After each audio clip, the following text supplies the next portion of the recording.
Hola Mi Gente, we're back again on another episode of Raices NYC. And on this episode, we have. Maritza Cardenas, founder of Cayucas, the modern Huarrache brand. Yes. Huaraches. It's getting warmer. Everyone's gonna need your huaraches and coming yes, out. yeah, Of course, yeah. of course. So tell me more a little bit about yourself and also, your huaraches business. Yeah, thank you. No, it's spot on that you say it's now Huarrache weather because we live here in New York, right? And it's like, no, you can't wear them half of the year Yeah. until we get that nice warm day. And the story behind it is I'm originally from LA, Mhm. so it's warm all the time and it's all Huarrache weather all the time. Backstory. So my parents are from Celaya, Michoacan, which is the town where huaraches are made. Over 50% of the population, they work in this industry.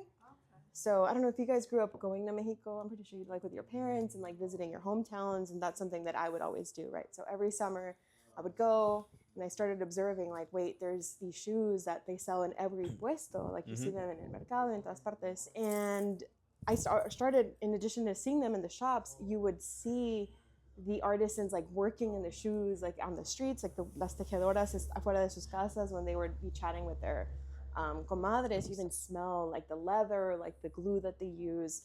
So I started noticing these things when I would go to Saguayo, and I thought like, okay, this is huge. I would buy huaraches, wear them back in LA, and I would wear them everywhere. I always say like to on dates, to the office, like my part of my everyday. And I never owned socks because all I wore was huaraches. So that's a thing for me. Like when I was in LA, loved huaraches. I wore them everywhere, and I started noticing like, why are people not wearing them all the time? They should be, and that inspired Cayucas. It came from me loving them so much and wearing them all the time, and really wanting more people to do the same. Yeah. What year did you start? Okay, I started in 2019. This used to be a different brand. It was called. Oh, okay.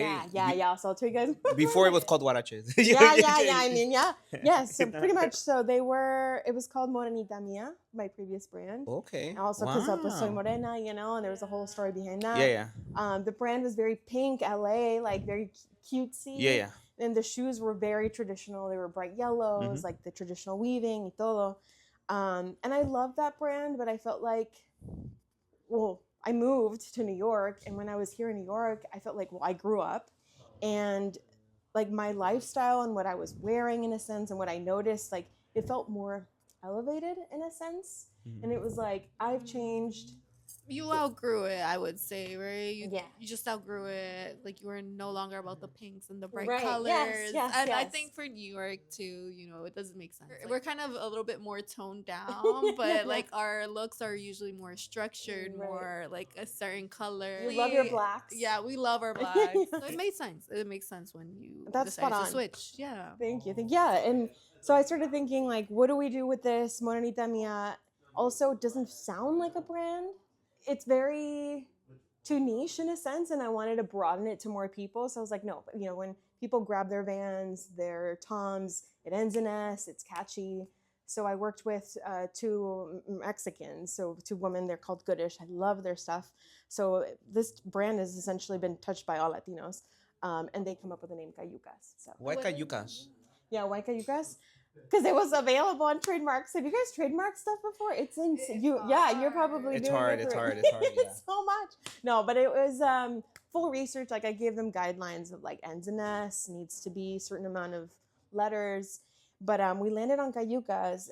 What it means, it comes from the word cayuco, and a cayuco is a boat. So a boat takes you on a journey in a way that your shoe takes you on your journey. So it ended up being available, but also like very fitting with the idea of a shoe. Yeah, so it was perfect. So you said that the first brand had more of like traditional huaraches, right? And then seeing off bat these shoes, they're weaved, so it has different designs. What made you think of like the color and the actual textile?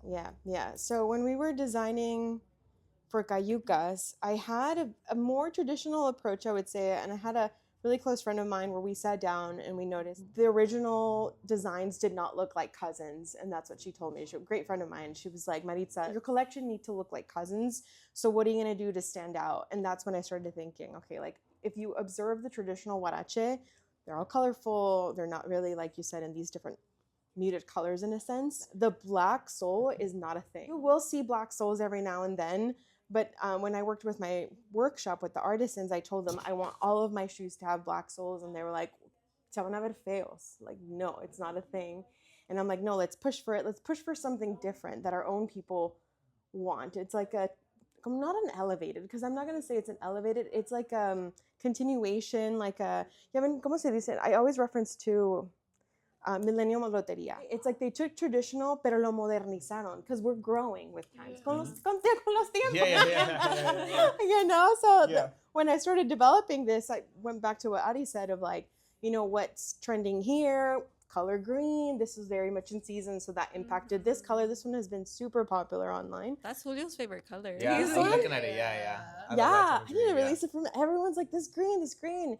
And my friend wanted me to make them in like a wine red, and I was like, no, this green is just so beautiful. Yeah. But it's seasonal too, in a sense, and so I was like, okay, let's run with it. And so it was blending, what's trending now, but like bringing in tradition. The way we designed this specifically, we were at Dulce's house. Dulce is our master weaver, and she knows these designs are pretty complicated. So it's like it's woven on like a mat. It's all flat, but when she's weaving it on like a chair. So en el tejido en el viento es como se llama este tejido. It was originally all supposed to be checkered, but we couldn't land on that.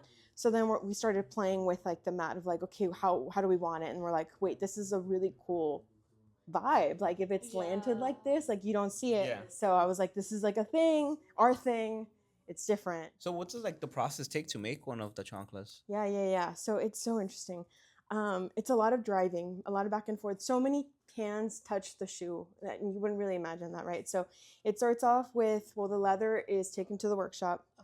And then they start essentially, como se dicen, like the leather itself, they turn them into strands and prep them for the weavers. Then they grab all of the materials, take them to las tejedoras, and they drive them to their homes. So like Dulce, for instance, she lives like 15 minutes away from Saguayo, and ella teje en su casa, and her baby's around, and the dog's like chewing on like the leather and stuff, and she only works when she has free time. So like they take all the materials to the tejedoras, they do that, then the artisans from Saguayo go back, pick up like everything that's done, they bring it back to the shop, and that's when they start adding like the sole, the heel, and everything. And so it's a long, lengthy process. I would say, I mean, I placed an order for 100 shoes, per se, for our Kickstarter, because we did have a Kickstarter. And I mean, it took about over a month to get them done for 100. So it's a very slow, it's like slow fashion, literally. Yeah. And it's because it's a small workshop. We're also a very small brand. The more we grow, like we'll be more important for them, and they'll prioritize us. Yeah. But I would say right now it's a slow process. Yeah. But it's also like crazy to think you wear the shoe and it's been touched by like 5 people, 5 artisans, which I think is so beautiful. Yeah. And it's been in their homes. No, yeah, like, you know, it really has story through there, you know, like you were saying, it's people don't know that, like, you know, people really don't know the process. And also what you go through mentally too, as in the waiting, the one hoping it looks like exactly how you really want it, you know, because once it's done, you're like, you have it there, so it's like but when you get the result that you want, that's what's beautiful. Right. Yes. Yeah. And it's, you know, sometimes I notice there's like a mistake, and I'm like, there's so many customers who are quick to call it out, and as they should, because they're paying good price for them. But for me, it's like, okay, well, if it's a little bit looser, it's because maybe Dulce started weaving later in the day and she was like tired by then, you know? So it's like, it's crazy to think about. You don't think about that as like an end consumer, you know? But it makes them unique too, more onto that, because, you know, not every chancla is the same. Right. It was made in a different time. And during that time too, the creator was in a different part of what they were doing. They also said, I had a conversation with a friend recently where we were talking about embroidery, where I know it's not the same, but it is also working with textiles, working with different fabrics. And she said that when you do a piece, you always make a mistake in it so that your soul doesn't get attached to the item. Interesting. Yeah, so I was like, wait, what? Like, yeah, they said like if it's perfect, you know, you put a lot into it, you put your heart and soul, and if you have a mistake in it, it's fine, because it takes a part of you, you know? Yeah, so yeah. I can see that, because it's so manual, and I mean, it's part of their day, And I can see like even Dulce's grown attached to this. Like I told her, hey, like they're about to sell, but people are excited about them. And she's like, wow, qué bueno porque voy a tener más trabajo. So, you know, there's an attachment there, but I can see where you're like, but this is my art. So I can't just, and someone's going to go sell it for more, which is also frustrating. Yeah, like, and too, you touched on like slow fashion. I feel like that's what's trending right now because slow fashion really is what people are gravitating, right? People do want to wear wool. Right. We're kind of tired of the polyester. We're tired of acrylic. And so how does it make you feel when you are working in that? I want, at the end of the day, to work for customers who appreciate all of that. Like you're saying, the slowness, the stories, to be the ones to buy the shoe. To buy from Forever 21 years ago. But like now, if they're saying this is too expensive, I don't want that customer necessarily because it's like it's expensive because for a reason. Yeah, you want someone who actually values the product and is willing to pay that for a product that they know that it's always also going to last a long time. And it's also because, for instance, I don't, ¿cómo se dice regatear en inglés? Oh yeah, barter. I don't barter. Yeah, you don't barter. Like I don't barter with my artisans, you know. And there's so many the artisans, they've worked for really big brands, or they've been approached by big brands, and they're like, oh no, they tried getting us to like do our work for a lot less, and I'm like, I'm never gonna do that because I'm from the town, I know all the work, and so I'm like willing to pay what it's worth. But yeah, I think at the end of the day, it comes to what you're saying, like people who appreciate slow fashion. That's who my consumer is. Have you ever seen your product like on Shein or Temu or anything? Not like yet. That? No. I know these are gonna come out. Like some brand is gonna do that. And this is the fisherman shoe, so absolutely it's been done. But I think what's new for us is like the las trencitas que les agregamos, and like the color and the vibe. And again, it's a unique piece, right? It's the design. It's the actual hand labor that goes into it, the story that goes into it, right? So it's more valuable in that way. I know that your website's not out yet, is it? No, we have a landing page just getting emails. Are you planning on releasing one this year? Yes, yeah. So the team Goodish, una vive en la Ciudad de México y la otra en Querétaro.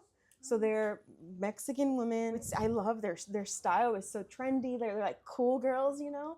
And well, they are the ones who helped me with the brand, the look and feel, and they're also developing the website for me. Okay. Yeah. So we're launching soon, very soon. As soon as yeah. We know how it feels when you're prepping for our website launch. Yeah. So I've done it before by myself, but they know the story of Cayucas and the brand really well, so they're doing that. And in the meantime, the artisans are working on my first batch of inventory, which that is also a headache.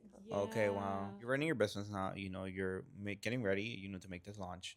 What else do you do on your day-to-day life, Yeah. It's funny because, like you said, you post on social media, y una cagada decir, estos no trabajan, if all they're doing. Yeah. I worry, I'm like, ando decir eso. Pero no, you tell them, I got to go to work. You work? Yeah. Right. Like, how? That's I thought about that. I was like, they're free by 6 p.m. I wonder what they do for work. You're like, what? You work? I thought you just outside. No, I've been in marketing forever. My first job that I was at was Mint Mobile. I worked with them for about almost 7 years. Have you heard of Mint? The cell phone company? Yeah, Cricket. Well, Cricket. It's Cricket? And it's like... It's like the Cricket, yeah. Oh, okay. Wow, that's so cool. Okay. Mobile, yeah. Okay, so I was in their social team. We love that. Yeah, no, it was, I was in their social team for years, but it got brought out by T-Mobile and it changed. Like I outgrew it in a sense. I needed more flexibility.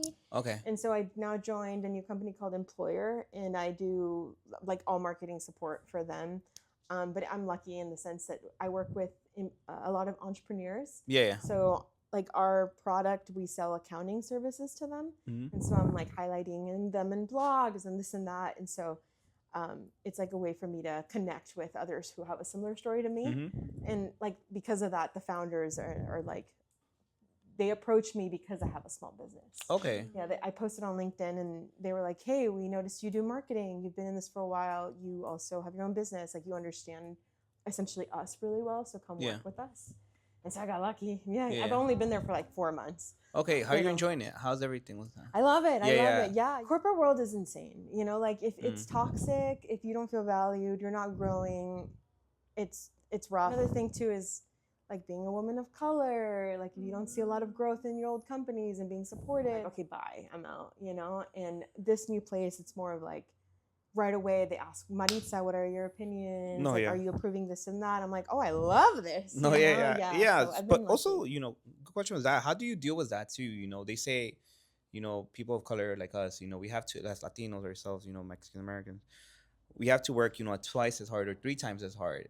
How do you mentally, like, just prepare yourself for everything? Yeah. I was having a conversation with my boyfriend who's white from New Jersey. Yeah. And, there's a conversation around DEI hires and how hard they work. And he is very stern on, if you're working as hard as you should be, like, you will get there. But for me, I'm like, no, mijo, you got to put your Mexican American hat on because, like, it's not the same. No, it's no, not yeah, the yeah. same. No, yeah. And I give him the example. I was like, previous job, I was the only Latina in the highest position, and I was only a senior manager. So I was like, this is crazy. You see this? I'm like, this is ridiculous. And so now with the working as hard, twice as hard, I think that's what sparked me to start my own thing. Because I'm like, ¿para qué le voy a trabajar a alguien más? Mejor, like, I'm going to use my skill sets to build something that, like, supports my community. And it doesn't feel like work in a sense. You don't pay, I'm not paying myself. Instead of waiting to be valued by them, I'm just going to work on my own thing that proves to my own value. That's just, No, like yeah. all of us here, like, fuck you guys. I love it because too, instead of promotion, you're looking at yourself, last week, this week, later on next year, you're gonna change it. You're in a different place that you were yesterday. Right. And you just love that progress too. Yeah. So looking at this quote that you posted, you don't want to feel like you're working for the weekends. Yes. Yeah. Yes. And well, when I started this project too, I wrote a little note that was like, oh, I have so much fun working on Cayucas and it doesn't feel like work. And I was like, oh, this is so cheesy. But I did it for myself. Like, I posted it on the thing and I'm like, it doesn't, because again, I think it ties back to like the value. Like, I at my old job, while my manager was like criticizing every little thing, I'm like, oh, but you don't know that I'm building this whole other thing. And, people are loving it, and again, I'm not working for the weekends. Like, going back to that quote, it's like, I don't want to feel like I'm slaving away for someone else, to benefit. Yeah. I want to hear it. Like, your corporate experience is the same, I'm sure. Yeah. So when you talk about corporate, I just like remembered back because I was like, it's definitely a struggle when you're working your 9 to 5, you're going to your job, whatever, and then you're just waiting for another Friday just to get another paycheck or to go out with your friends. And that's kind of how it felt. Like, I was just in that wheelbarrow where I was like, going to my job, to my home, and then maybe going out on the weekends or whatever. So I was stuck in that. And then, obviously, like, we're doing Con Tiempo, we're doing Raices. But how did you get out of that? What made you decide, hey, actually, like, let me start my own business? Yeah. So interesting. Because with Morenita, it was the idea of, okay, they should be wearing huaraches. How do I get everyone to wear huaraches? And my coworkers too. Sorry, backstory, and then I'll come back to answering the question. Everyone in LA that I worked with, it was a predominantly white company, and it was those girlies that were like, we love your shoes, where do you buy them? Yeah. So I started that. But then over here, what really sparked it, when I was dissolving Morenita, I was gonna quit. Like, I was like, I'm done, Like, what do I do? And then I started this journal, and it asked for me to lay out all of what do I value, and listed 1 through 5, and then it told me to set goals, like 4 or 5 goals based off of those values. And so I was like, okay, what if one of my goals is if I build an essential, like, a business plan for this new shoe brand, if I finish it within the month, I'm going all in, and that's what sparked it. It was like, and I did, and it was, I'll send you guys the books too, both of them. But the second one was like me laying everything out on, like, my room and the ideas that I had and what, like, the target audience and everything would be. And when I did that, that's when I wrote the note, like, this is so much fun working on this, because I would spend, no tenía novio, pues ya cuando tengo el novio, yeah, I'm so distracted now too. But so I was like just on weekends, on Fridays working on it. But it was going back to my values of, like, what do I really enjoy, or what do I want? that sparked like, okay, I can't give up on this. I'm gonna pursue this business idea. Yeah. And you touched up on your partner. How does your partner and even your family feel about you being a business owner, having your own business, having to also, I would say, take time to maybe spend time with them and have to spend it on the business? Yeah, it's so interesting because that's a good question. Because I know us as Mexican Americans, we're so attached to family. And do you guys have family here? Because you both grew up in New York, right? Yeah. Yeah. And so for me, I'm like, I was seen, I think it's evolving as the black sheep in my family because they're from LA, they're still there. And it's just my brother and my dad. And so when I left, it was my niece and my nephew were there, and it was like I left them all behind. And they kind of felt like, basically, basically. Wow, okay. And you're like, what are you doing over there? Like, you need to find yourself. Like, why aren't you getting married? XYZ. My dad's a little bit more with Morenita Mia. They saw it as like a project. My dad was like, ni se te venden, like all todas críticas, no? Like I would go to markets a lot in LA, and he was like, ahí dejas tu guarachal, y no sé, like all of this, and I'm like, like I'm trying. And he would always say, empieza un negocio, empieza una cafetería or algo, and I'm like, that's totally cool, but like this is very different. Like I'm the one person in the family who didn't follow a traditional approach, and so they don't really know what to say about it or like to cheer. They don't even know how to cheer me on, to be honest with you. I go through the same thing. I would say like I started in tiempo 2020. I wasn't really getting as far as I wanted to. So my dad and my mom. I'm the oldest. My sister went to she has a family. My brother now he went to do his own journey. Going to the military. But me as the oldest, I was the one that decided to just try to start a business, try to go for what I wanted. Right. But again, always, my mom, the first thing is like, how much are you making now?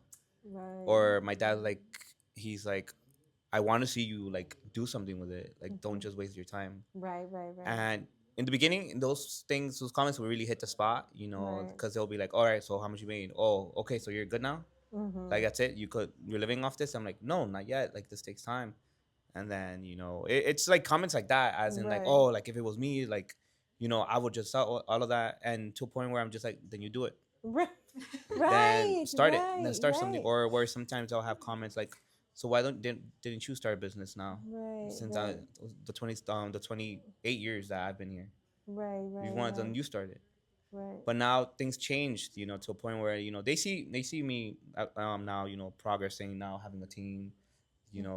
I talk to Adi all of the stories too, and I'm on my sober journey as well. I don't. I decided also, if I want something to change as well too with my business, I have to change myself. Something about myself that's like helped me, not from stopping me from growing, which was being sober. Right. And from that's where everything started aligning more. Awesome. The day I decided like, hey, like I'm not gonna drink no more, I met Adi. Oh, interesting. Yeah. From there, and we've just been like more and more. Oh, I love that. That's so interesting. Yeah, it clicked.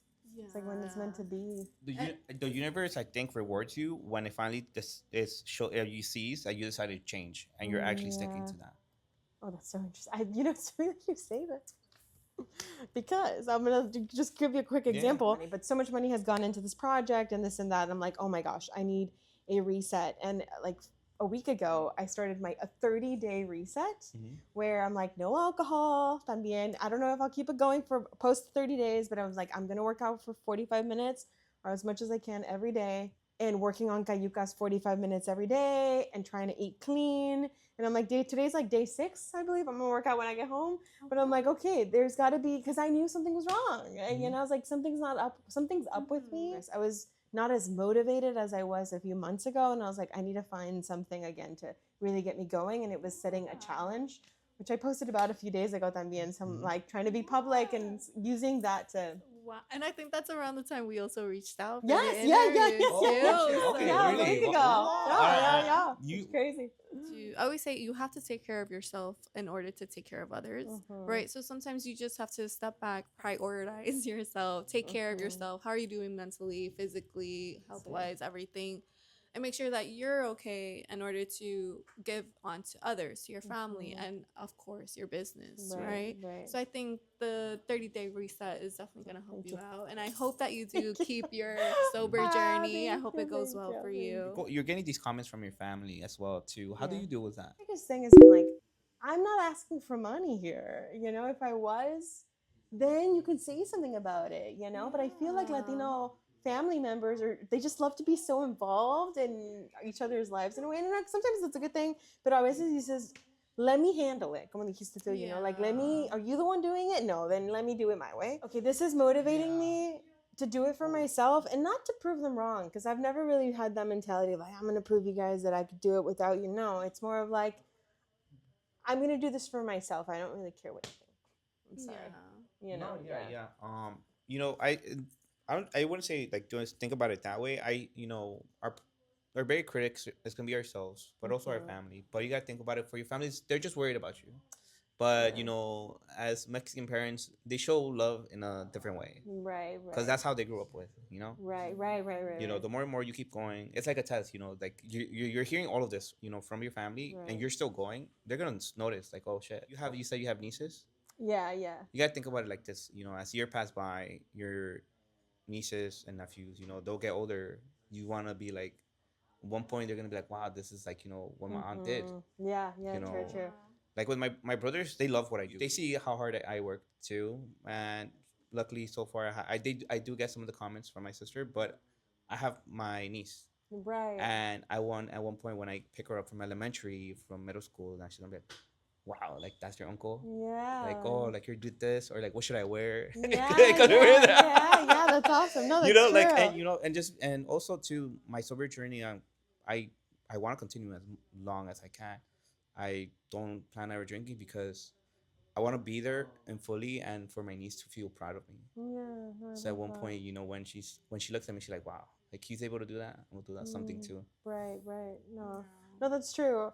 I mean, I think I thought of them too. I'm like, in the long term, they have something to look forward to. I'm like, hasta los traigo en el negocio, you know? My nephew loves boots, loves his boots. And I'm like, que él empiece la línea de botas.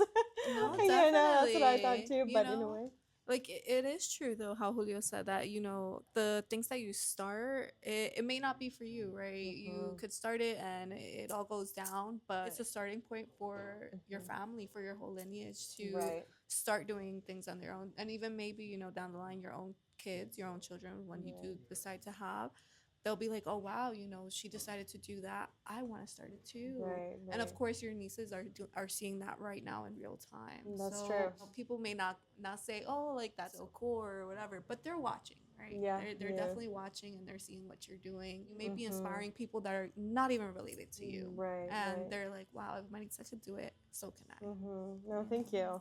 And, you know, it's interesting because you mentioned, like, where are they now? Like, that was before with Morita Days, and it has evolved because I launched the Kickstarter, and I raised $17,000, and I think that's when my dad was like, okay, this has legs, like, it's going somewhere.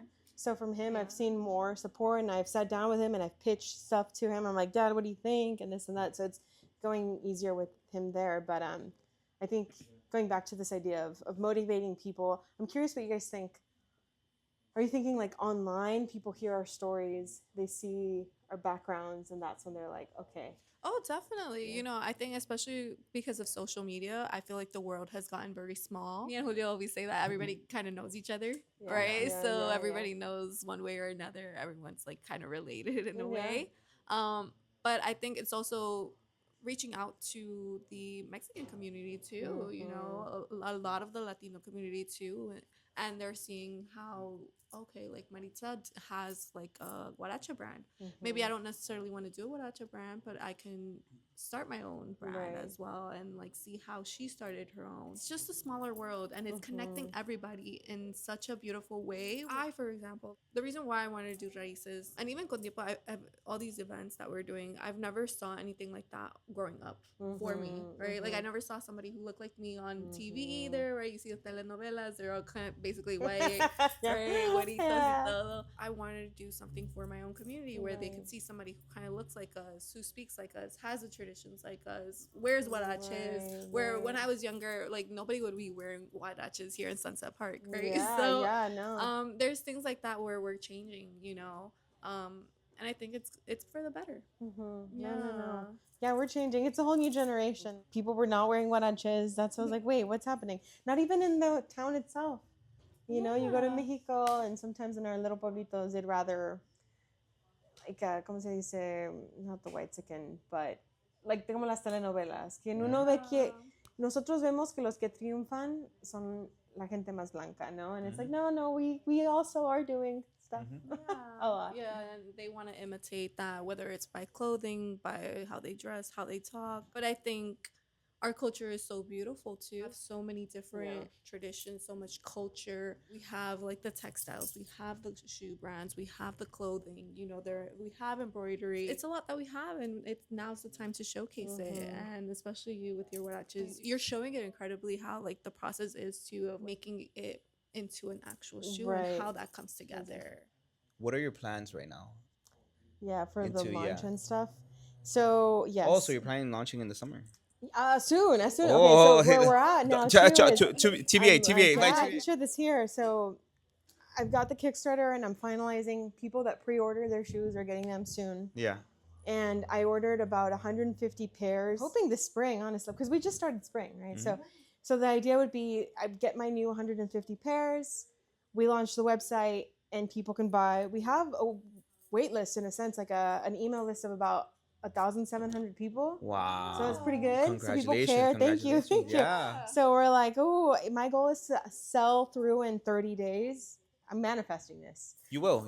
Yeah, thank you. You will. In 30 days, we're selling through 150, and then we're placing a batch for the next ones. And so just selling through, that's the idea here for Cayucas, is just to keep it growing that way. But I mean, I'd love to do like guerrilla marketing or events and that, pero pues no hay dinero. So first I need to sell, and then from there we'll grow. Yeah, this one part will be for the Patreon. What was your opinion on when Chavaria brought his chancla collection?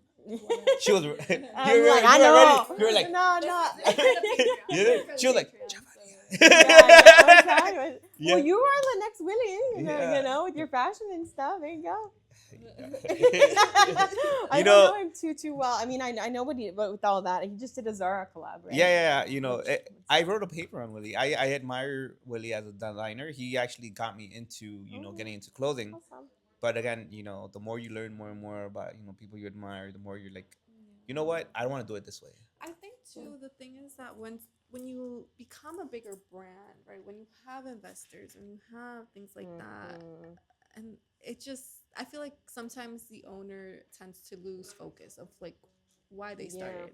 Yeah. It's like, where's the money, in a sense? Not saying that he's and I get it. You know, sometimes you want to have that collab under your belt. Chavaria is expensive, and so Zara allows for, you know, a larger market where it's like a little bit more accessible to everyone.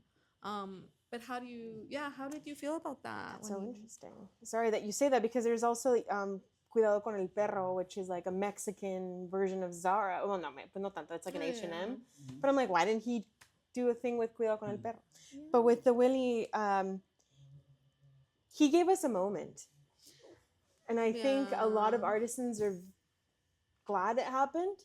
Okay, yes and no, because it's like... Hola Mi Gente! Please subscribe to our Raices Patreon. By being a paid member, you will donate towards upgrading our equipment, and you'll get exclusive content from our interviews. This will allow us to improve the experience for you, the Raices viewers.